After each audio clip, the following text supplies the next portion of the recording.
നമസ്കാരം. ചൊവ്വയുടെ രാശിമാറ്റത്തെ പറ്റിയാണ് ഇന്നത്തെ വീഡിയോയിൽ പറയാൻ പോകുന്നത്. ജൂൺ 1 ചൊവ്വ തൻ്റെ മൂലത്രികോണ ക്ഷേത്രമായ മേടത്തിലേക്ക് സഞ്ചരിക്കുന്നു. ചൊവ്വയുടെ മേടത്തിൽ സഞ്ചാര സമയം 45 ദിവസമാണ്, അതായത് ജൂലൈ 12 വരെ. വൃശ്ചികം, മേടം രാശികൾ ചൊവ്വയുടെ സ്വക്ഷേത്രങ്ങളും മകരം ഉച്ചരാശിയുമാണ്. ചൊവ്വ പൊതുവെ ഒരു പാപഗ്രഹമാണെങ്കിലും ജാതകത്തിൽ ചൊവ്വ ബലവാനായി നിന്നാൽ ജാതകന് വളരെ നല്ല അനുഭവങ്ങൾ ജീവിതത്തിലുണ്ടാകും.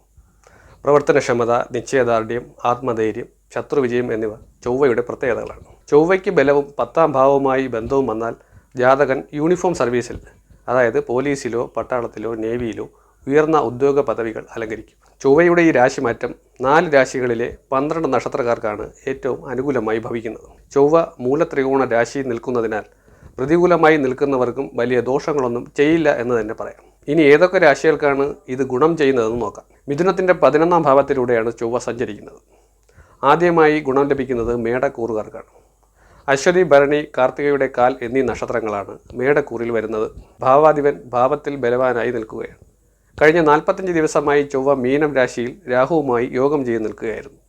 അത് മേടക്കൂറുകാർക്ക് സാമ്പത്തിക നഷ്ടങ്ങളും അസുഖങ്ങളും വഴക്കുകളുമൊക്കെ ഉണ്ടാകാനുള്ള സാഹചര്യമായിരുന്നു. എന്നാൽ ഇപ്പോൾ അതിനൊരു മാറ്റം വന്നിരിക്കുകയാണ്. മേടത്തിൻ്റെ 2ാം ഭാവത്തിൽ ഗുരുവും മാളവ്യ യോഗത്തോടുകൂടി നിൽക്കുന്ന ശുക്രനും ഭദ്രയോഗത്തോടുകൂടി നിൽക്കുന്ന ബുധനും മേടരാശിക്ക് വളരെ നല്ല ഗുണാനുഭവങ്ങളായിരിക്കും നൽകുന്നത്. സാമ്പത്തിക നേട്ടം, പ്രശംസ, വിദ്യാർത്ഥികൾക്ക് വിജയം എന്നിവ ലഭിക്കുന്നതാണ്. ശുക്രനും വ്യാഴവും മൗഢ്യാവസ്ഥയിലാണെങ്കിലും ഫലം കുറയില്ല.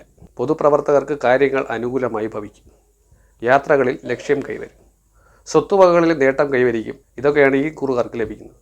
അടുത്തതായി നേട്ടം ലഭിക്കുന്നത് മിഥുനക്കൂറുകാർക്കാണ്.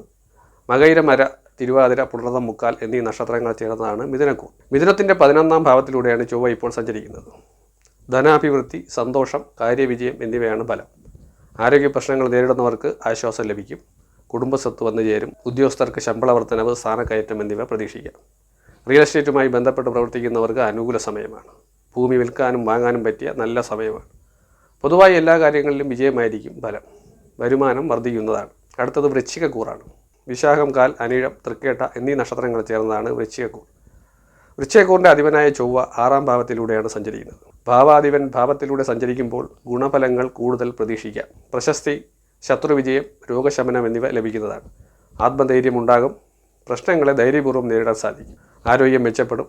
കൃഷി സംബന്ധമായ ജോലികൾ ചെയ്യുന്നവർക്ക് സാമ്പത്തിക നേട്ടം കൈവരുന്നതാണ്. വിദ്യാർത്ഥികൾക്ക് പരീക്ഷകളിൽ വിജയം കൈവരിക്കും.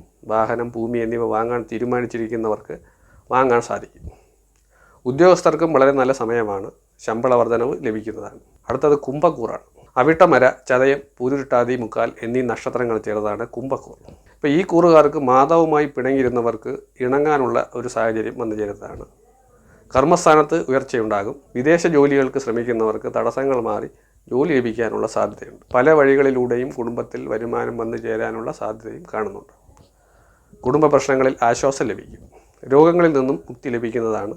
ശത്രുക്കൾക്ക് പരാജയം സംഭവിക്കും. ജൂൺ മാസത്തിൽ ഈ നക്ഷത്രക്കാർക്ക് വളരെ നല്ല സമയമായിരിക്കും.